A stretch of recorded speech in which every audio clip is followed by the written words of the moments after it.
Hello mga kalapatids, welcome back sa aming YouTube channel. So today, ang topic namin ni Janjan ay kung kailan ka ba mag-uumpisang mag-training ng mga ibon. Ilang taon na ba ilang buwan na ba dapat ng mga young birds bago ka mag-start mag-training? Ilang buwan na ba dapat? Ikaw, hindi. Ito personal lang namin. Opinion ha. So ikaw tol, ilang buwan na ba dapat yung mga ibon bago i-start mag-training?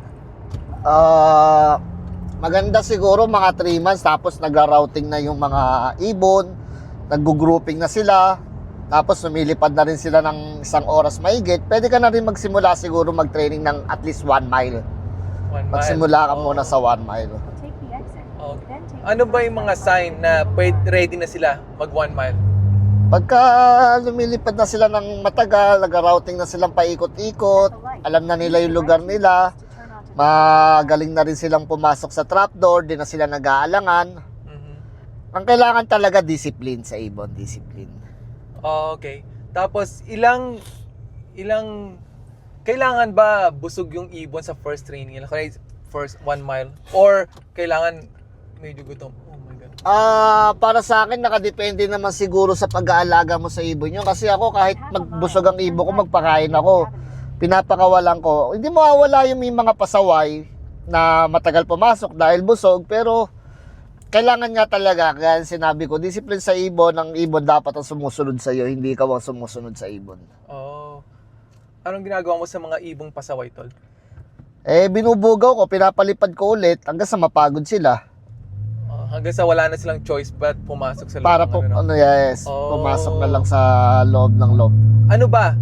Kapag pumasok ba sila, saka ka lang magpapakain? Or hinihintay mo ba yung mga pasaway bago ka magpakain para sabay-sabay sila? Or nagpapakain ka na, bahala na yung mga pasaway? Bahala na, basta kasi oras na pumasok ang ibon, naka-ready na ang pagkain nila.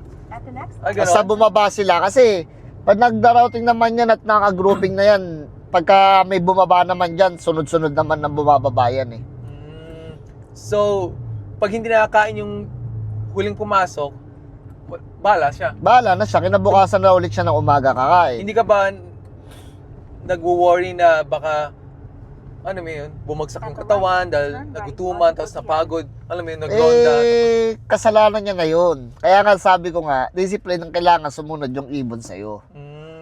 Kasi kung gano'n, i-special mo siya, alagaan mo siya ng special, wala rin di susunod sa iyo. At saka isipin ng ibon na yun, okay lang na hindi ako pumasok agad kasi papakainin din naman ako. Okay. Makakakain din naman ako kahit naman di ako pumasok agad. Makes sense. So, ayun mga kalapatids yun palang diskarte ni Paring Janjan. Okay, ganun lang mga kalapatids. So, sana may natutunan kay Paring Janjan.